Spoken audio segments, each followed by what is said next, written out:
پہلے ذرا تمہید عرض کر دوں کہ ہم صرف واقف ہیں روزہ دن کا اور رات کو 1 گھنٹے کی تراویح. یہ بہت بڑا مغالطہ ہے، بہت بڑا مغالطہ ہے، بہت بڑا مغالطہ. روز اصل میں رمضان کا پروگرام کیا ہے؟ دن بھر کا روزہ اور رات کے اکثر حصے کو قرآن کے ساتھ لے کر جاگنا. لیکن حکمت خداوندی نے پہلے حصے کو تو فرض کیا ہے، دوسرے کو فرض نہیں کیا، اس کو ترغیب اور تشویق پر چھوڑ دیا. لیکن اس کی جو اہمیت ہے میں چاہتا ہوں کہ پہلے اچھی طرح اس کو سمجھ لیں آپ. دیکھیے پہلی حدیث اس میں ہے ان سلمان الفارسی رضی اللہ تعالی عنہ قال خطبنا رسول اللہ صلی اللہ علیہ وسلم فی آخر یوم من شعبان. حضرت سلمان فارسی سے مروی ہے، انہوں نے فرمایا کہ خطبہ ارشاد فرمایا ہمیں اللہ کے رسول نے صلی اللہ علیہ وسلم شعبان کے آخری دن. فقال، آپ نے ارشاد فرمایا، یہ خطبہ طویل ہے، میں نے صرف شروع کے چند جملے یہاں نقل کیے. یا ایھا الناس قد اضلکم شہر عظیم، اے لوگوں تم پر ایک بہت عظمتوں والا مہینہ سایہ فگن ہو گیا ہے. دیکھیے سایہ فگن سے وہ انگریزی کا محاورہ آپ کے ذہن میں آنا چاہیے، coming events cast their shadows before. ابھی رمضان شروع نہیں ہوا ہے، شعبان کا آخری دن ہے، تو وہ کمنگ ایونٹ جو ہے رمضان مبارک اس کا سایہ آ گیا ہے تم پر. اس لیے حضور نے وہ لفظ استعمال کیا قد اضلکم، ظلال کہتے سائے کو. قد اضلکم شہر عظیم، بڑی عظمت والا مہینہ ہے. شہر مبارک، بہت برکت والا مہینہ ہے. شہر فیہ لیلۃ خیر من الف شہر، اس میں ایک رات وہ بھی ہے، وہ مہینہ جس میں ایک رات وہ بھی ہے جو 1000 مہینوں سے افضل ہے. انا انزلناہ فی لیلۃ القدر وما ادراک ما لیلۃ القدر لیلۃ القدر خیر من الف شہر. اب جو اگلے 2 جملے ہیں وہ نوٹ کیجئے. جعل اللہ صیامہ فریضۃ وقیام لیلہ تطوعا، اللہ نے ٹھہرایا ہے، قرار دیا ہے اس کا روزہ رکھنا تو فرض کے درجے، اور اس کی رات کا قیام تطوع کے درجے میں اپنی مرضی پر، اپنی خواہش پر، نفل کے طور پر یہ تم پر لکھ دیا گیا ہے. لکھا تو گیا ہے، جعلہ تو ہے. مجعول کا جو پہلا مفعول ہے وہ کیا ہے؟ جعلہ کا. مجعول اول کیا ہے؟ دن کا روزہ. اور مجعول ثانی کیا ہے؟ قیام لیلہ، رات کو کھڑا رہنا. اب یہ رات کا کھڑا رہنا اس کی کتنی مقدار ہوگی؟ کہاں سے معلوم کریں گے؟ قرآن سے. جب یہ لفظ آیا ہے سورہ مزمل میں، یا ایھا المزمل قم اللیل الا قلیلا نصفہ او انقص منہ قلیلا او زد علیہ ورتل القرآن ترتیلا، یہ معنی ہے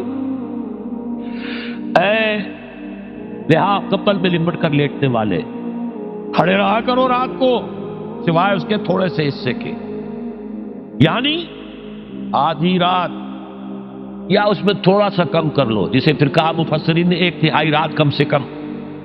اور زد علیہ، یا آدھی پر بھی کچھ زیادہ کرو، یہ 2/3 رات ہو گئے. ورتل القرآن ترتیلا، اور قرآن کو اتارا کرو تھوڑا تھوڑا تھوڑا. یہ ترتیل، تفریل، تنزیل، جیسے قرآن تھوڑا تھوڑا محمد پر نازل ہوا صلی اللہ علیہ وسلم، ایسے ہی تھوڑا تھوڑا تھوڑا قرآن اپنے اندر اتارو. ہیمر اٹ ڈاؤن، اپنے ذہنوں میں اتارو، اپنے قلب میں اتارو. اس کے لیے رات کو کھڑے رہو، اور قیام اللیل کم سے کم 3/4 شب کے اوپر اطلاق ہوگا، اس سے کم پر تو اطلاق ہے ہی نہیں. اگلی حدیث پڑھیے، اور یہ ہے جو عام طور پر ہر مسجد میں بھی آج کل خوب یہ گونج رہی ہوگی، حدیث بیان ہوتی ہے، اس لیے کہ بخاری اور مسلم دونوں میں موجود ہے، متفق علیہ روایت ہے. اس سے اونچا تو درجہ سند کے اعتبار سے تو حدیث کا کوئی اور درجہ اس سے اونچا ہے نہیں. عن ابی ہریرہ رضی اللہ عنہ قال قال رسول اللہ صلی اللہ علیہ وسلم، حضرت ابو ہریرہ سے روایت ہے، آپ نے فرمایا کہ حضور نے ارشاد فرمایا، من صام رمضان ایمانا و احتسابا غفر له ما تقدم من ذنبه، جس نے روزہ رکھا رمضان مبارک کے دوران اللہ پر یقین رکھتے ہوئے اور اس سے اجر و ثواب کے حاصل ہونے کی امید میں، اس کے تمام پچھلے گناہ معاف ہو جاتے ہیں.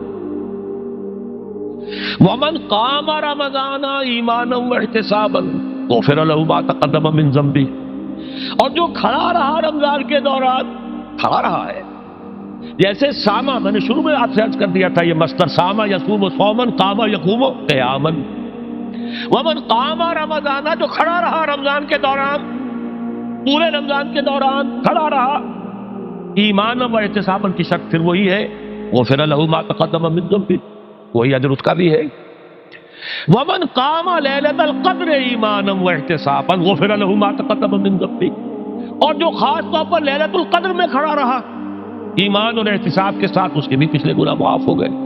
اب یہ قامہ اور سامہ جیسے آ رہا ہے ایک دوسرے کے ساتھ پیرلل ہو کر، اس کو نوٹ کر، من سامہ رمضان من قام رمضان، کیا یہ 1 گھنٹے کی تراویح جو ہے اس پر پوری اترتی ہے؟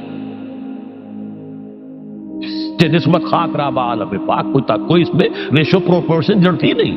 اگلی حدیث بھی پڑھ لیجیے، یہ وہی آگے عبداللہ ابن عمرو بن العاص رضی اللہ تعالی عنہما، جن کے بارے میں میں نے عرض کیا تھا، بہت ہی زاہد منش، بڑے عابد، ہر روز روزہ اور پوری رات نماز پڑھتے تھے، وہ راوی ہیں اس کے۔ عن عبداللہ ابن عمرو رضی اللہ عنہما ان رسول اللہ صلی اللہ علیہ وسلم قال الصیام والقرآن یشفعان للعبد، روزہ اور قرآن دونوں بندے کے حق میں شفاعت کریں گے۔ یقول الصیام، روزہ یہ کہے گا، اے رب، اے پروردگار، انی منعتہ الطعام والشہوات بالنہار، میں نے تیرے اس بندے کو روکے رکھا کھانے پینے سے اور شہوت سے دن کے وقت، فشفعنی فی، میری وجہ سے روکا رہا، یہ کھانے کو اچھے سے اچھے جو ہے وہ موجود تھے کھانے، اور پینے کے لیے اعلیٰ سے اعلیٰ مشروب تھے، یہ رکا رہا میری وجہ سے کہ روزہ رکھا ہوا تھا، اور جیسا میں نے کہا منکوحہ بیوی موجود تھی لیکن رکا رہا، تھامے رکھا اس نے اپنے آپ کو میری وجہ سے، تو میری شفاعت اس کے حق میں قبول فرما۔ وَيَقُولُ الْقُرْآنُ، اور قرآن یہ کہے گا، مَنَعْتُهُ النَّوْمَ بِاللَّيْلِ، میں نے اسے روکا رکھا رات کو سونے سے، فَشَفِّعْنِي فِيهِ، تو پروردگار میری شفاعت اس کے حق میں قبول فرما، فَيُشَفَّعَانِ، تو ان دونوں کی شفاعت قبول کی جائے گی۔ سوال یہ ہے کہ کیا روزہ 1 گھنٹے کا یا 2 گھنٹے کا ہے؟ تو یہ قیام جو ہے یہ 1 گھنٹے کا کیسے ہو گیا؟ تو میں نے پہلے کوسچن مارک آپ کے ذہن میں کھڑا کر دیا، اب جواب سنیے اس کا۔ جواب یہ ہے کہ اس کو اللہ تعالیٰ کی حکمت یہ تھی کہ اسے فرض نہ کیا جائے، اس کو معلوم ہے، عَلِمَ أَنَّ سَيَكُونُ مِنكُمْ مَرْضَىٰ وَآخَرُونَ يَضْرِبُونَ فِي الْأَرْضِ يَبْتَغُونَ مِن فَضْلِ اللَّهِ وَآخَرُونَ، اللہ کے علم میں ہے میرے کچھ بندے ہوں گے بیچارے غریب مستور، دن پر مشقت کریں گے، محنت کریں گے، اور روزہ ہی رکھ لیں، بہت بڑی بات ہے، بہت بڑی بات ہے۔ رات بھر کا قیام کیسے کریں گے؟ 2/3 رات کیسے کرے جائیں گے؟ آدھی شب کیسے ممکن ہے؟ لہذا فرض نہیں کیا، حضور نے بھی فرض نہیں کیا، نہ اس کو آپ نے لازم کیا، نہ اس کے لیے وہ زوردار جو لوگوں سے کہا کہ ضرور پڑھو، چھوڑ دیا پڑھو، اصل لوگ پڑھتے تھے اپنے طور پر۔ اب یہ کہ کوئی آدھی رات کھڑا ہے، کوئی 1/3 رات ہے، کوئی پوری رات ہے، ہاں تھے اللہ کے بندے، لیکن 3 دن حضور نے یہ باجماعت نماز پڑھا دی، لیکن پڑھائی ہے وہ تہجد کے وقت، یعنی لوگ رات کے وقت جو بھی ہے کھڑے ہیں، جاگ رہے ہیں، قرآن پڑھ رہے ہیں، لیکن یہ کہ خاص تہجد کے وقت آپ اپنے حجرے سے برآمد ہوئے تو لوگ جمع ہو گئے، آپ کے گرد جمع ہو گئے، آپ نے 3 دن یہ 8 رکعتیں جو تہجد کی حضور کی ہوتی تھی، وہ آپ نے 8 رکعتیں پڑھائیں باجماعت، لیکن وہ وقت تہجد کا تھا، یہ نوٹ کر لی۔ 4تھے دن بھی صحابہ منتظر رہے، جب حضور برآمد ہوں گے تشریف لائیں گے، نہیں آ رہے حضور، تو کچھ کھنگار بھی رہے ہیں، کہیں پتہ نہیں حضور کہیں اونگ نہ آ گئی ہو تو ہماری آوازوں سے جاگ جائیں، پھر بھی نہیں آئے حضور۔ اگلے روز آپ نے فرمایا کہ میں جان بوجھ کر نہیں آیا، میں اگر یہ متواتر تمہیں پڑھاؤں گا تو یہ تم پر فرض ہو جائے گی۔ یہ ہے وہ رافت اور رحمت، بالمومنین رؤوف الرحیم، جو اللہ تعالیٰ کی شان ہے رحمان الرحیم ہونے کی، بالمومنین رؤوف الرحیم، یہ محمد الرسول اللہ بھی ہے، تم پر یہ سختی جو ہے یہ تمہارے لیے قابل برداشت نہیں ہوگی، لہذا میں نے یہ 3 دن صرف پڑھائی ہے، اگر مسلسل پڑھاتا تو فرض ہو جاتا۔ یہاں تک تو ہے حکمت نبوی کا معاملہ، اب آیا حکمت صحابی یا حکمت خلیفہ راشد۔ یہی معاملہ رہا حضور کی حیات طیبہ کے دوران، یہی حضرت ابوبکر رضی اللہ تعالیٰ عنہ کی خلافت کے دوران، یہی حضرت عمر کا بھی ابتدائی دور، لیکن دور خلافت عمر فاروق کے دوران یہ واقعہ آیا کہ حضرت عمر داخل ہوئے مسجد میں، دیکھا رات کے وقت ابھی کوئی باجماعت تراویح کا کوئی انتظام نہیں تھا.